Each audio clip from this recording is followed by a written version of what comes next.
Oh, we've got this damn pop-up on the screen. What's up, guys? Welcome to Siberia. I'll talk about this soon. But basically, the entire time I've been playing this game, I've had this pop-up come up saying, this pack could not be opened right now because your inventory's full. We'll talk about the credits and stuff later. But hey, a cold welcome. Welcome to Siberia, everyone. It's around here in this incredibly beautiful snow and awesome snow walking animations that we're actually going to get kind of into the first more open worldy area and experience a lot more of the mechanics of the game, and specifically where this game, Rise of the Tomb Raider, innovates over its predecessor. Come on, Lara, you should be okay. So we're separated from Jonah. Moving. We're cold, we're alone. Jonah seems to have found shelter, but not us. I love the way the snow looks here.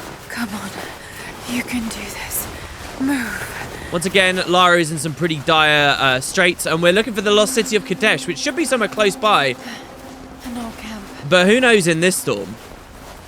An old camp indeed. Let's get on over there, Lara. It's been a while since I played this section of the game, actually. Okay. Got to start a fire.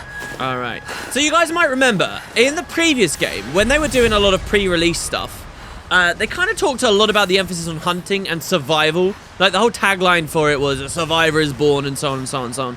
But they never really went too far with it. It was like a bit of bonus experience you could get from killing deer every now and then.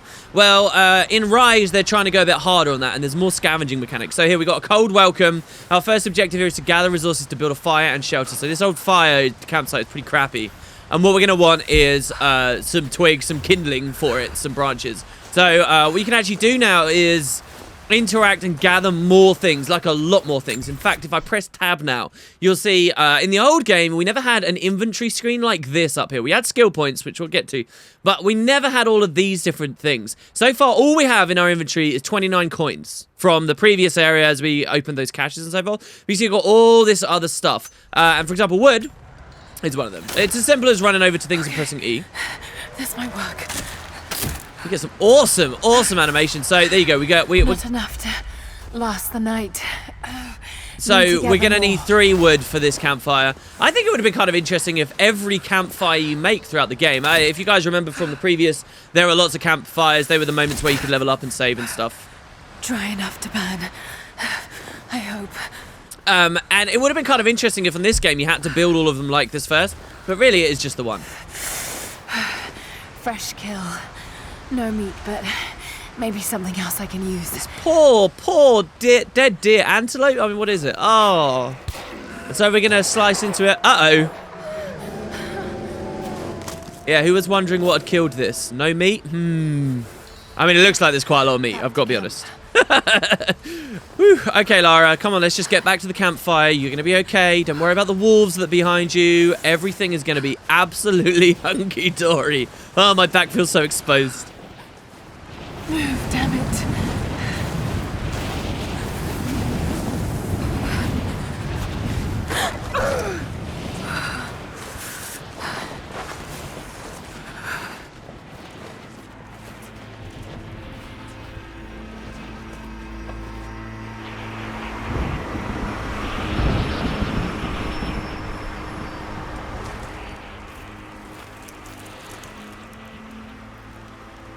Hey, we got a pretty good fire going here now.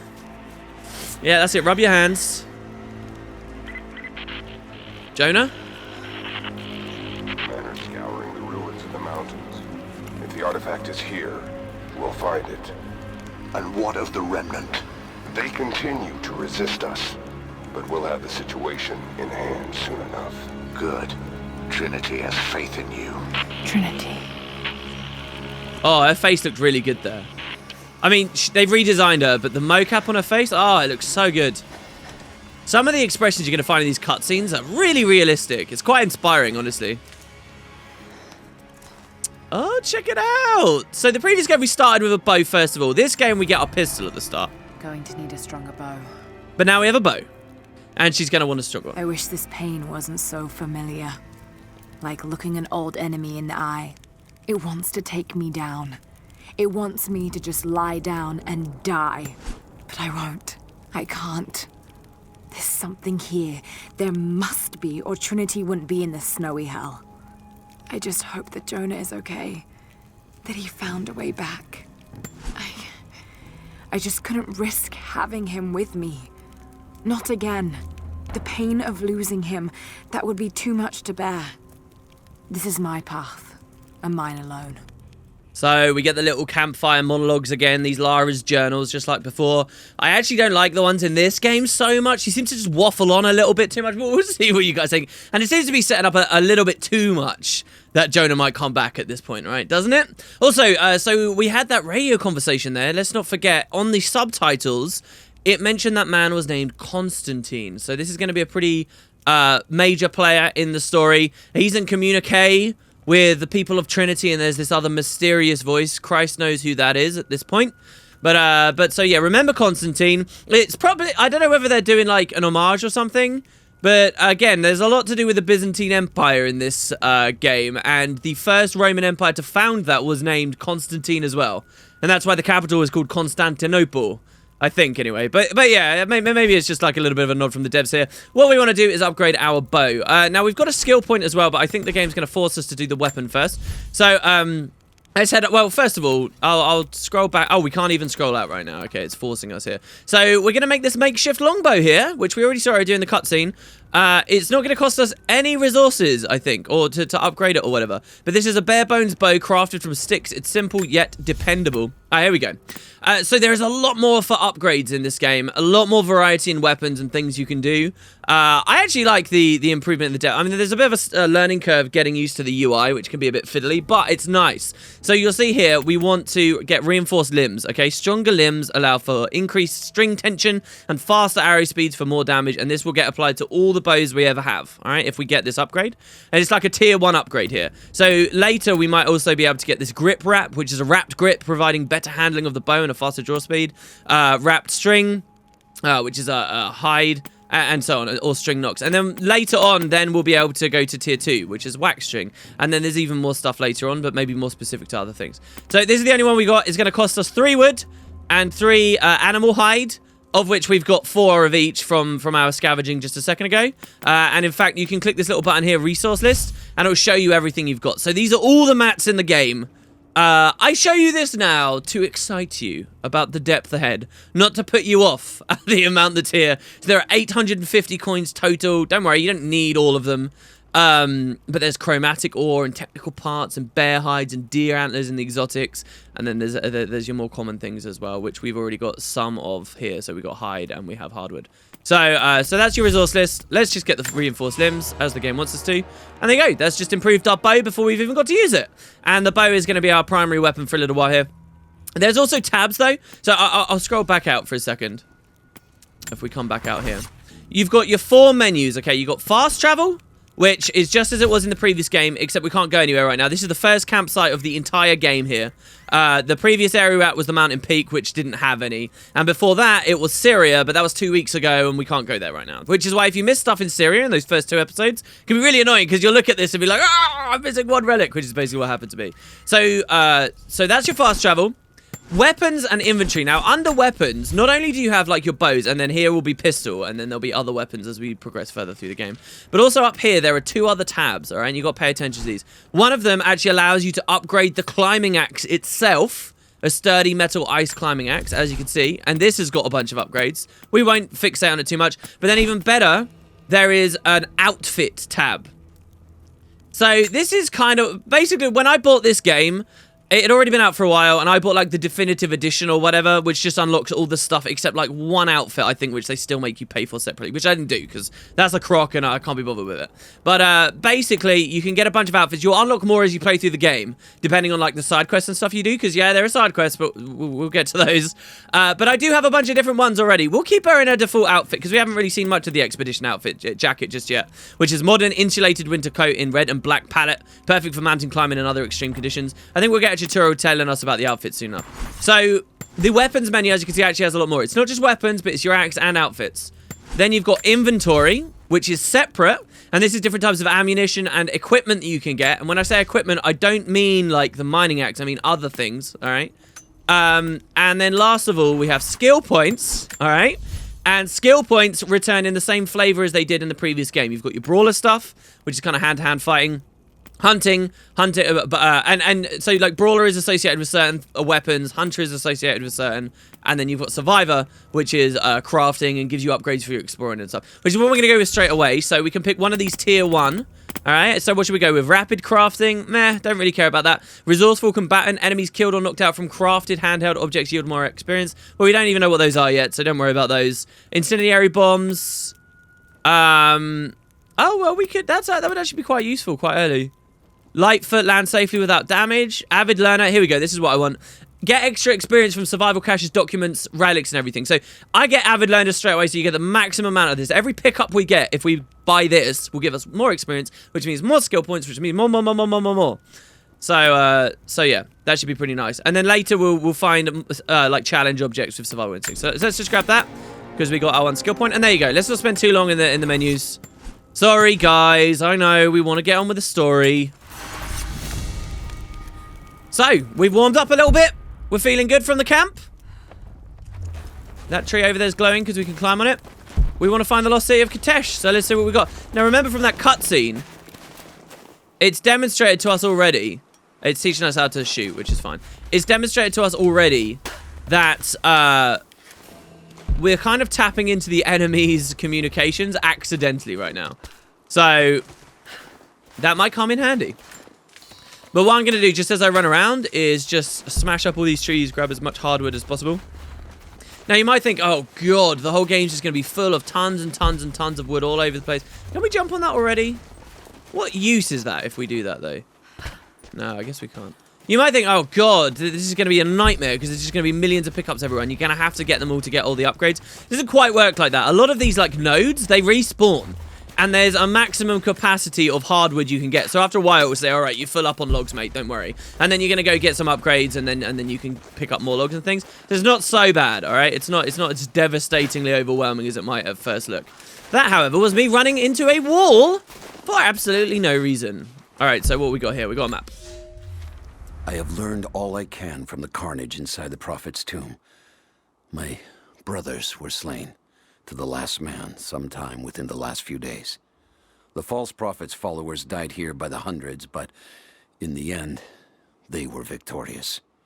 I have sealed the tomb as best I can and told the men of the nearby village that the prophet is at last dead. I left them with the subtle threat that this place should remain hidden.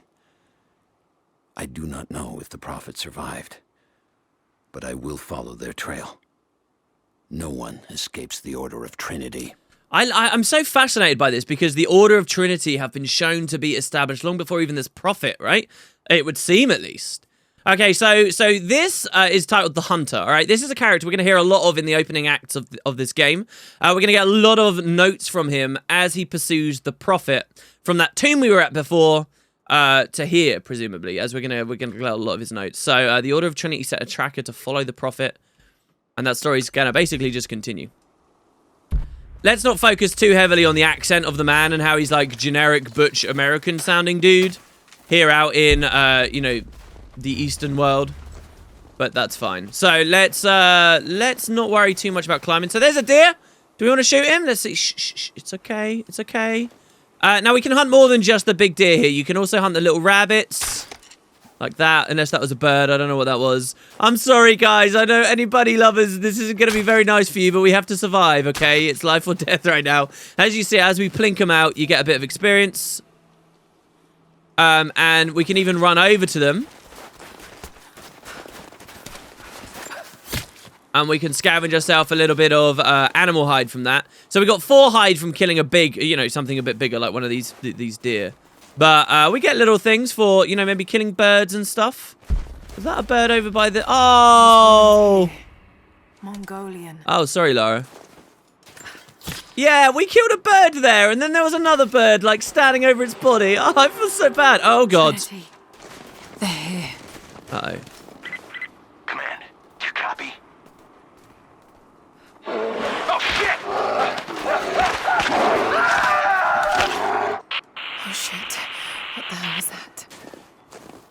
Oh, my God. It seems there's a bear in the area, guys. Seems like there's something a little bit more dangerous than even those wolves we found before. All right, so let's just kill this bunny. Bunny. Damn, I love how he can actually hide in the bushes, just like in real life, and I've lost him. Also, the other thing you can do is the bird's nests. I mean, I do feel bad about doing this, but you can shoot the bird's nests out of the trees. What that will do is cost you an arrow to do that, but the materials you get from the nest are feathers, and you'll get 2. And you can use feathers to upgrade weapons in certain situations, but also to craft more arrows so that you get a net gain of more and more arrows. Like, it's not infinite ammo like... Was the bow infinite ammo in the previous game? I can't even remember right now. I played it so recently. I can't even tell you guys. A couple of months ago I played it. So, you should never feel bad shooting the bird's nest down. It's obviously preferable if you can get to a nest on the floor like that one.